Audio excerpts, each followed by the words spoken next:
네, 어제부터 22대 총선 공식 선거운동이 시작되면서 여야가 사활을 건 이 총력전에 돌입했습니다. 패널 네 분과 함께 정치권 소식 자세히 짚어봅니다. 네, 노동일 파이낸셜 뉴스 주필 김상일 전 민주당 부대변인, 최진영 변호사, 장유미 변호사 함께합니다. 안녕하세요. 네, 반갑습니다. 자, 공식 선거운동 첫날 여야 서로를 향해서 심판론을 내세웠습니다. 영상 보고 이야기를 이어가겠습니다.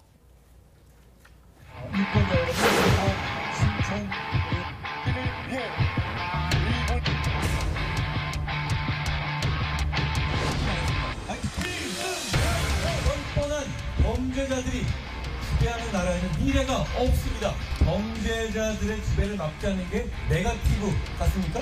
아닙니다. 2조 심판은 인생입니다.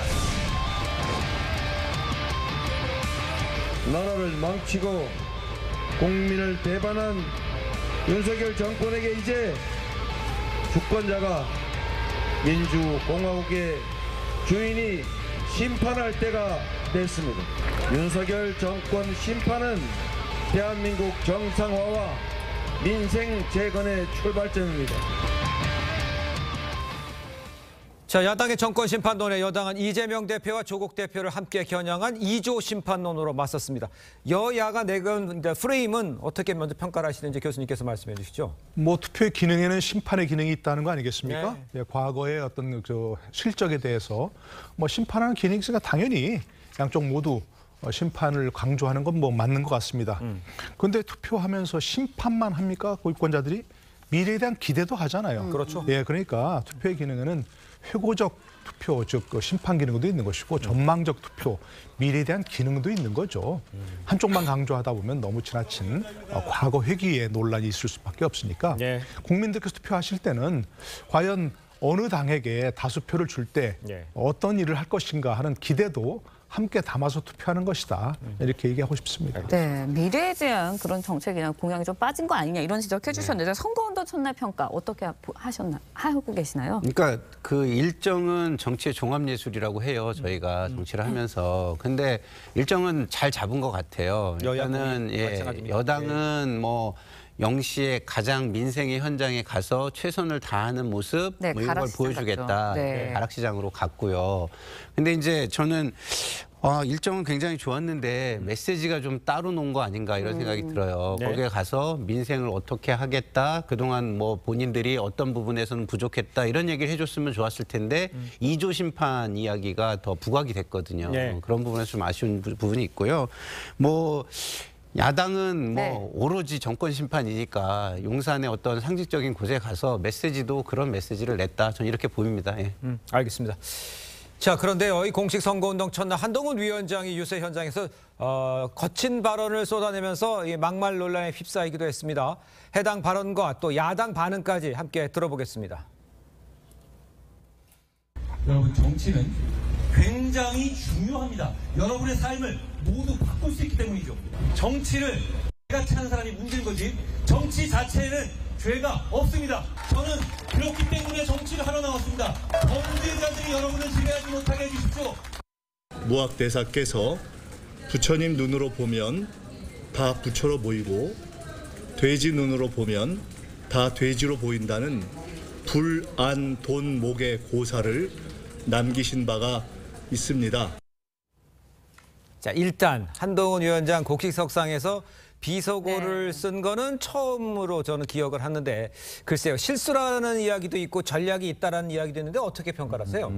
지금까지 다변가로 알려졌지 않습니까? 네. 다변가임에도 불구하고 지금까지 거의 어떤 그 실언이 없었다라는 맥락을 보면은 이번 같은 경우에도 실언이라기보다는 좀 더 전략적인 언어 구사였다라고 저는 좀 평가하고 싶은데요. 그렇군요. 왜 그러냐 하면은 지금 같은 경우에는 기존에는 어떻게 보면은 86 심판론 이런 걸 앞세웠었습니다만 이른바 친명횡재 비명횡사하면서 이 86 세대가 어떻게 보면 민주당 이 공천 과정에서 많이들 쓸어 나갔지 않습니까? 예. 그렇다고 하면은 새로운 프레임을 할 수 있다라고 하면은 그거는 거대 야당 심판론, 이른바 민틀막 심판론 아니겠습니까? 민생 입법을 지금까지 민주당이 틀어막았었는데 그와 같이 거대 야당의 입법 독재를 심판하는 것이 오히려 민생이다. 이 논리로 새로 나온 건 아니겠습니까? 네. 그런 점. 또 하나는 이재명 대표의 사법 리스크, 조국 신당 조국 대표의 사법 리스크 이런 부분을 볼 때에 예전에는 이런 사람들이 출마 자체가 어려웠었는데 이런 부분을 보면서 국민들은 정치가 정말 그 한동훈 비대위원장이 얘기했던 것과 같은 느낌을 강하게 받기 때문에 그런 점을 부각시켜서 거대 야당을 심판하고 이 방탄당을 심판하자는 그런 프레임을 좀 더 강화시키게 하기 위한 나름대로의 전략적 워딩이 아니었나 평가합니다. 네, 총선이 보름도 남지 않았다 보니까 이재명 대표나 한동훈 위원장 발언 수위가 높아지는 건 사실인 것 같습니다. 일단 뭐 지지층 결집에는 효과가 있겠지만 일단 뭐 유권자나 중도층 표심에는 어떤 영향을 미칠까요? 저는 어제 한동훈 위원장의 발언은요, 원래 전통 보수의 품격을 잃어버린 발언이기 때문에 이 표를 같이 모으는데도 마이너스였다는 생각이 들고요. 여야 공이 지금 총선이 12일 남았습니다. 가장 뭐 여러 번 출렁일 수 있다. 그러면 그 출렁이게 하는 그 가장 큰 변수로 많은 사람들이 막말 변수를 꼽더라고요. 그리고 사실 한동훈 위원장은 바로 전날 우리가 오히려 민주당을 반면교사 삼아야 된다. 말 조심해야 된다. 라고 했지만 본인이 그 가장 이게 사실 묵음 처리할 정도로 방송에 그대로 내보내기도 민망한 수준 아니겠습니까? 보수의 품격을 이야기하지 않더라도 다급하거나 조급하거나 본인이 보여줬던 굉장히 스마트함 이런 이미지마저도 좀 희석되고 있구나 이런 그런 부분 때문에 좀 안타깝게 생각합니다. 알겠습니다. 네. 다급해진 것처럼 보인다라고 표현도 해주셨습니다. 그런데 이거 한번 확인해 보죠. 어제 이제 국민의힘 유세 현장이었어요. 유승민 전 의원이 모습이 이제 눈에 띄었습니다. 선대위 합류는 하지 않았지만 유경준 후보 지원 유세에 나섰고 오늘 성동갑 이종철 후보 지원 유세에 나설 예정이에요. 유승민 의원이 좀 더 활동을 더 해야 된다라고 보십니까? 그래서 이 정도까지는 뭐 친분이 있으니까 할 수는 있겠습니다만 어떻게 봐야 될까요? 보통 이제 지원 유세라는 나가는 사람들이 물론 한 표라도 이제 도움이 되겠지요. 그러나 지원 유세를 누가 하느냐가 마치 그 총선 어떤 판세에 결정적 영향을 미치거나 당선되지 못할 사람을 당선시키거나 그럴 가능성은 거의 없습니다. 없습니다. 물론 이제 현재 그 국민의힘에서 너무 이제 그 스피커가 한동훈 위원장으로만 한정돼 있다. 한 사람만 얘기한다. 한 사람 말만 들린다. 그렇기 때문에 유승민 의원을 많이 활용해야 된다. 이런 얘기가 나오고 있기 때문에 고려는 해야 되겠습니다만 또 유승민 의원이 전면에 나서가지고 뭔가 직책을 맡든가 당에서 요청한다든가 이렇게 하면 그것도 득실이 있을 겁니다. 아마 당에서는 그런 문제를 좀 생각하고 있을 것 같고요. 유경준 의원 후보 같은 경우는 이제 KDI에서 함께 근무했던 그런 또 인연이 있는 것이고 개인적인 인연. 이종철 후보 같은 경우는 과거 바른정당에서 대변인을 했고 그런 유승민계로 분류되고 있거든요. 그래서 아마 개인적 차원에서 간 걸로 생각하고 본인도 지금 요청이 있을 경우는 가겠다고 하는 거 아니겠습니까? 그래서 혹시라도 조금 예를 들어서 뭐 중도층 표심을 조금이라도 모으는 데 도움이 되는 그런 어떤 후보들 또 이른바 험지로 분류되는 후보들 뭐 그런 데서는 아마 유승민 의원이 많이 그 요청을 받을 수 있을 거로 생각이 됩니다. 그러니까 당 차원에서 전체적으로 뭐 유세를 한다든가 뭐 그런 것은 아직은 조금 이른 상황이 아닌가 싶습니다. 이르다고 보시는군요. 알겠습니다. 네, 국민의힘 유세 현장에서 유승민 전 의원의 모습이 보였다면 민주당 유세 현장에서는 임종석 전 비서실장과 이재명 대표가 함께하는 모습 볼 수 있었습니다. 영상으로 보시죠. 존경하는 임종석 실장 오늘 이 자리에 함께 하셨는데 우리는 윤석열 정권을 심판하고 국민이 주인인 나라를 만드는데 모두가 힘을 합칠 것입니다. 4월 10일은 진보도 보수도 중도도 없고 남녀 노소도 없이 모두가 한 마음으로 윤석열 정권을 심판하는 날입니다, 여러분. 네, 그런데 어제 저곳이 사실 임종석 전 비서실장의 공천 파동이 있었던 그 지역이거든요. 거기서 이재명 대표가 끌어안았습니다. 속마음은 어떤지 모르겠지만 유권자들이 봤을 때는 어떻게 해석을 해야 될까요? 유권자들이 볼 때는 뭐 좋게 보겠죠. 뭐 임종석 전 비서실장의 마음은 어떤지는 잘 모르겠습니다만은 어쨌든 보여지는 모습은 그래도 총선을 앞두고 중요한 일이 있는데 좀 어른스럽게 보이지 않았을까 이런 생각이 듭니다. 좀 전에 우리 유승민 전 대표의 모습을 봤지만 저 모습은 유경준 의원한테는 도움이 될지 모르지만 전국적으로 보면 여당이 저런 유승민 의원을 못 끌어안는구나라고 속 좁은 모습으로 오히려 보이거든요. 그래서 이 두 개를 나란히 놓고만 만약에 유권자가 본다면 기본적으로 민주당이 조금 더 어른스럽다. 중요한 일을 앞에 두고 먼저 중요한 일을 해결하려는 모습 아니냐. 근데 여당은 이렇게 중요하고 굉장히 운명의 어떤 이 정권의 운명에 엄청나게 분수령이 될 수 있는 총선에서 절박함이 부족한 거 아닌가 이렇게 보일 수 있다. 저는 이렇게 생각합니다. 알겠습니다.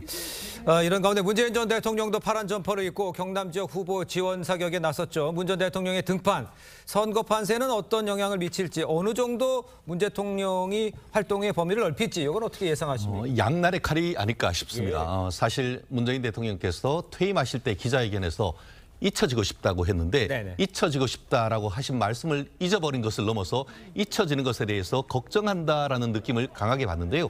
여전히 또 어떻게 보면은 부산, 울산, 경남 쪽에 어떻게 보면은 정치적 영향이 있기 때문에 그것을 활용해서 민주당을 지지함과 동시에 더 나아가 제가 봤을 때는 조국 대표에 대한 조국 신당에 대한 어떤 지지 이런 부분도 좀 읽히는 것 같은데요.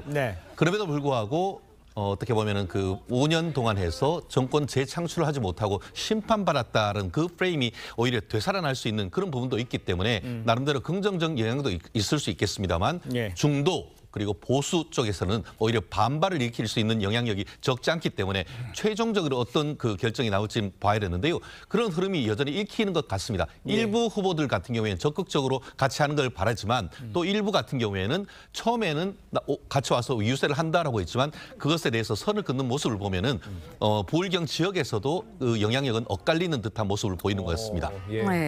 그런가 하면은 민주당 내 일각에서 범야권 200선론 이야기 나왔습니다. 그러자 이제 지도부가 단속에 나서긴 했는데 이해찬 상임선대위원장 승기를 잡은 게 아닌가 싶다라는 말을 유튜브 방송에서 발언을 했어요.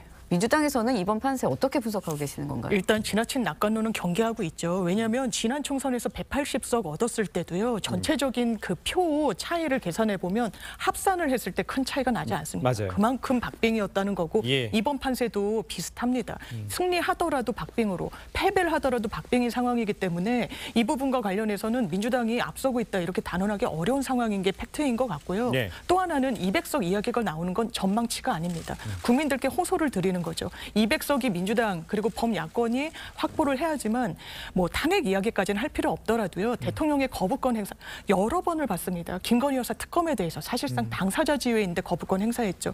간호사법 제정 지금 여권에서 다시 추진하고 있는 거 아닙니까? 왜 의사파업 이렇게 사실상 치밀하게 준비했다면 그 당시에 왜 거부권 행사했는지 설명되지 않습니다. 그렇기 때문에 이 부분과 관련해서 국민들이 국정 운영이 매끄럽지 않다고 보신 부분 200석이 어떻게 보면 국회에서 필요할 수 있겠구나 이런 호소를 드리는 차원으로 이해해 주시면 될 것 같습니다. 알겠습니다. 그러니까 200석까지 갈지는 모르겠으나 조금 고개를 드는 모습이다 이렇게 좀 지적을 해주신 것 같아요. 자, 그런데 이제 이재명 대표는 어제 유세에서 딱 151석 요거만 확보하게 해달라 이렇게 호소를 했습니다.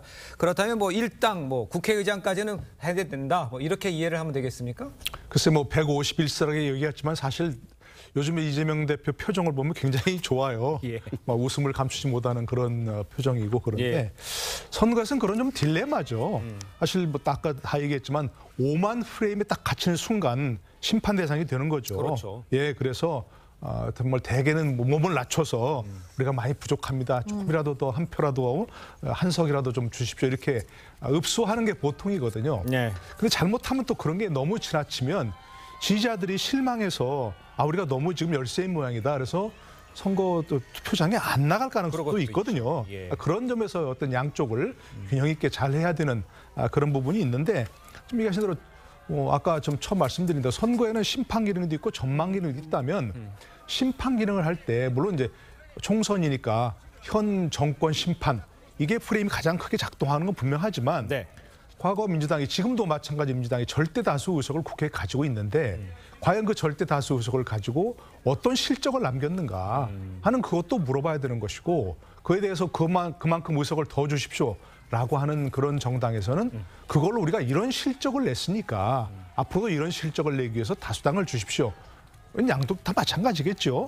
그렇게 하는 것이 또 국민들의 심판을 호소하는 어떤 실적을 한 표라도 더 달라고 하는 그런 것이 되겠죠. 네, 요즘 이재명 대표의 표정이 좋다라는 말씀해 주셨는데 공식 선거운동 둘째 날인 오늘 이재명 대표 공식 유세 일정 없습니다. 대장동 대편에 참석을 해야 하기 때문이거든요. 맞아요. 앞으로도 선거 전날에도 재판 일정이 잡혀 있어요. 선거 유세에 아무래도 영향을 주지 않을까라는 생각도 드는데 어떻게 평가하세요? 근데 지금은 제가 볼 때는 이재명 대표의 선거 유세가 큰 의미가 없어요. 왜냐하면 이재명 대표가 이렇게 재판에 가는 게 원래는 굉장히 악영향으로 작용을 해야 되는 거거든요. 과거의 정치의 역사를 이렇게 보면은. 근데 지금 보면은 그렇게 영향을 안 주잖아요. 그 이유는 뭐냐면 이재명 대표의 안 좋은 점이 잘 안 보인다는 거예요. 왜 안 보이느냐? 잘 보여야 함에도 안 보이는 이유는 대통령이 그것을 막고 있다는 겁니다. 예? 대통령실의 지금 행동, 대통령께서 하시는 행동 이런 것들이 이미 비교할 이유가 별로 없을 정도로 그 부분에 대해서 너무 이렇게 독선적이고 뭐 국민에 대해서 이렇게 귀 기울여주지 않는 모습 뭐 이러다 보니까 거기에 너무 이렇게 국민의 시각이 몰려 있는 거예요. 정권 심판론에 너무 몰려 있는 거죠. 그러면 그거를 먼저 해결해야 그다음에 이재명 대표의 안 좋은 점이나 비판할 점이 눈에 들어오지 않겠습니까? 그런 측면에서 지금 제가 볼 때는 그런 게 별 의미가 없다. 저는 이렇게 생각하고요. 그리고 법원도요. 그렇다고 한다면 괜히 오해를 사지 않고 이렇게 중요한 일을 앞두고는 사법 자제를 조금 보여주는 게 좀 낫지 않나 이런 생각이 듭니다. 지금 말씀하신 것은 이게 이재명 대표의 사법 리스크보다는 윤 대통령 이야기 때문에 가린다 이렇게 얘기를 했습니다만 지금 같은 상황에서 법원을 자꾸 가는 것이 그 선거 유세에 나서지 못하는 것이 오히려 더 방해가 될 수도 있지 않습니까? 결국 법원에 가지 않음으로써 제1야당의 대표 그리고 자1야당으로서 대통령을 어떻게 보면 그 후보까지 나왔던 사람이 대한민국 헌법 시스템 하에서의 사법부를 상당히 무시한다라는 그런 부분, 그런 프레임 자체에 갇힐 경우에는 오히려 선거 유세하는 것보다 훨씬 더 마이너스가 될 수 있다라는 특히 중도층에 대한 어떤 그런 걱정 이런 부분을 반영한 것 같은데요. 어쨌든 오늘 그 법정에 나간다고 하니까 불행 중 다행입니다만 지금까지 거의 뭐 무단 불참으로 했던 것이 한 2번 정도 되고 어떻게 보면 본인이 못 나간다고 해놓고도 여기 나갔던 그런 점도 있었던 것 같은데 사법부에 대한 어떤 그 존중 이런 부분은 기본적으로 있어야 되는 것 아니겠습니까? 지금 재판부 같은 경우에도 선거는 있습니다만 어떻게 보면은 그 국회의 본회의나 임시회가 하는 건 아니지 않느냐. 본회의 임시회나 아니면 본회의가 있으면은 불체포 특권이라든가 면책 특권이 있지만 그런 시기가 아니기 때문에 이 부분에 있어서는 법 앞에 만일이 평등하다라는 것을 원칙을 지금 하고 있다라는 점에서 결국 이번에도 안 나갈 경우 구인영장이 실질적으로 발부될 수 있고 그럴 경우에는 사법 리스크가 현재화될 수 있다는 그런 어떤 나름대로의 판단인 것 같은데요. 어쨌든 법조인의 한 사람으로서 나가신다라는 점은 불행 중 다행이다. 이렇게 평가하고 싶습니다. 알겠습니다. 자, 공직선거운동 첫날 제3지대 정당들도 열띤 선거전을 벌였죠. 그 모습 보고 이야기를 이어가겠습니다.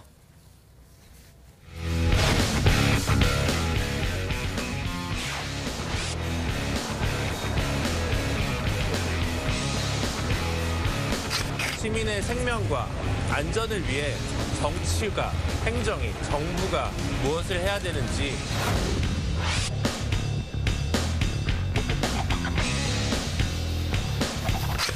대파든지 뭐 쪽파든지 무든지 이런 부분들이 국민의 식탁 물가에 제일 큰 영향을 미치니까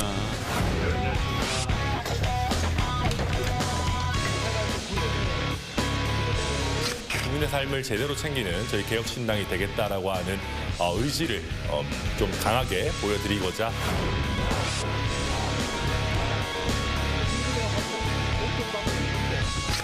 이 비오는 부산에서 동남풍을 일으켜서 전국으로 이 동남풍을 밀고 올라가겠습니다. 조국 대표의 출정식 보셨는데 동남풍으로 전국으로 몰고 가겠다. 어떻게 평가를 하십니까? 조국 대표의 고향이 부산이니까 부산에서 사실 뭐 출정식 하는 것은 뭐 그냥 자연스러운 거라고 볼 수 있는 거죠. 과거에도 이제 그 정당들이 선거운동 시작할 때 아래에서 위로 올라오는 경우도 있고 위에서 아래로 가는 경우도 있고 여러 가지 그 전략이 있었는데 이번에 뭐 부산, 대구, 대전, 서울 올라오면서 그와 같이 경상도, 호남, 영남 지역에서의 지지세를 서울 지역까지 확대시키려고 하는 그런 전략이 읽힐 것 같습니다. 현재 뭐 많은 여론조사에 수치를 댈 것도 없이 아무래도 조국 대표의 기세가 또 조국 혁신당의 기세가 상당히 커지는 것 사실이 아니겠습니까? 근데 많은 그 평론가들이 투표장에서 나타나는 그런 결과와 지금의 변수는 다를 것이다라는 얘기를 많이 하고 있습니다.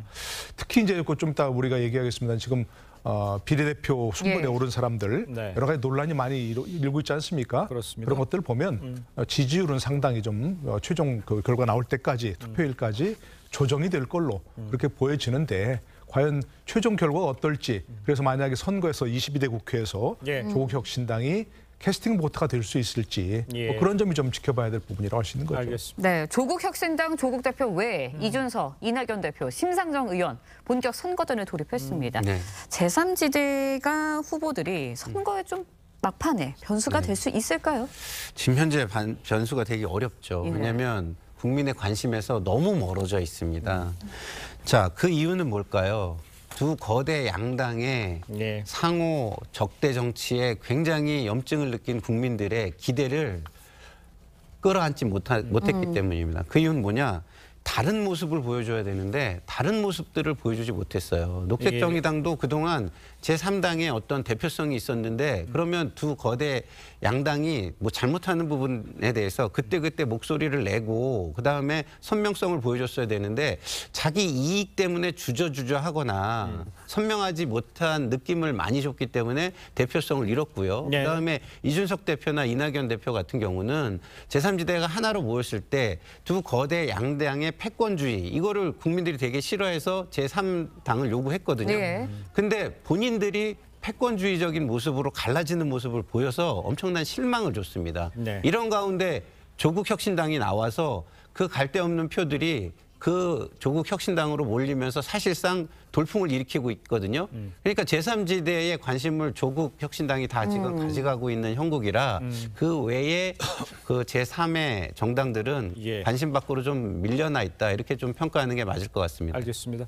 자, 이런 가운데요. 잠시 언급이 있었습니다만 총선 후보자들의 재산이 공개되면서 이 관련된 의혹들도 잇따라 터져 나오고 있습니다. 먼저 살펴볼게.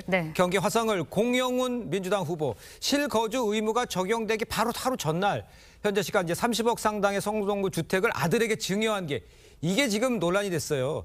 부동산 투자를 뭐 잘했다는 얘기도 있습니다만 잘 해명이 납득이 안 되는 경우도 있는데 그걸 좀 설명을 좀 해주셔야 될 것 같아요. 아주 성공적 부동산 투자를 했다라고 하겠죠. 본인이 이제 한 11억 정도의 매수를 했었는데 지금 한 30억이 넘는다라고 하니까 거의 3배에 가까운 어떤 그 시세의 어떤 상승을 보고 있는데요.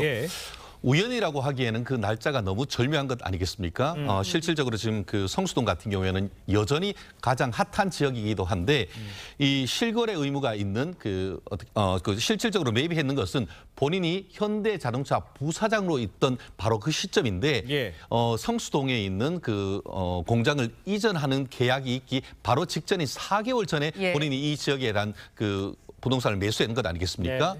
그렇기 때문에 이 부분은 내부 정보를 이용한 것이 아닌가라는 의혹이 나오기에 부족함이 없는 것이고 더불어서 2021년 4월에 이 지역이 토지거래 허가구역으로 묶입니다. 그렇게 한다고 하면은 실거주하지 않으면 계약이 나오지가 않습니다. 근데 실거주를 하려고 했더니만 이 증여했는 사람이 누군가 했더니만 아들인데 아들이 어디 있느냐? 군대가 있어 현역을 복무를 하고 있었다는 건 아니겠습니까? 그런데 그 2021년 4월 그러니까 토지거래 허가구역으로 묶이기 바로 직전 하루 전날 군대에 가 있는 현역 아들에게 증여를 했다라는데 그럼에도 불구하고 이것이 그냥 단순한 우연이었다라고 하기에는 우리가 상식적으로 납득하기 어려운 건 아니겠습니까? 물론 뭐 법을 이용하는 것은 충분히 이용합니다. 그렇지만 아까 말씀드렸던 본인이 현대자동차 부사장으로 있으면서 내부 정보를 이용하여서 개발 예상을 하고 이런 그 토지를 매입하는 것이 아닌가. 이 부분에 대해서는 충분히 의혹이 있을 수 있고 이 부분은 경우에 따라서는 배임 논란도 있을 수 있기 때문에 이 부분에 대한 어떤 그 민주당과 공인영 후보의 어떤 확실한 해명이 반드시 필요한 것이 아닌가 생각합니다. 규제 지정 여부를 알지 못했다, 내부 정보 이용하지 않았다 이렇게 밥을 하고 있는데 어떻게 평가하세요, 이거는? 일단 성수동 땅과 관련해서 그 직전에 뭐 이야기가 나왔다거나 하면은 얼추 맞는 문제 제기일 수 있겠는데요. 이게 수년간 일단 된다 안 된다 이런 여러 말들이 나오는 중에 본인은 그 땅을 매입한 것이기 때문에 개발 호재를 미리 알고 그 직전에 샀다. 이건 억지 끼워 맞추기라고 당사자가 좀 주장을 하고 있는 측면이 있고요. 예. 뭐 나머지 부분과 관련해서도 국민 눈높이에 맞지 않았다고 보이는 측면에 대해서는 좀 유감을 표명한 것으로 알고 있습니다. 네, 그런가 하면은 경기 안산갑의 양문석 후보 서울 서쪽 아파트 매입 때 편법 대출 논란이 제기되고 있습니다.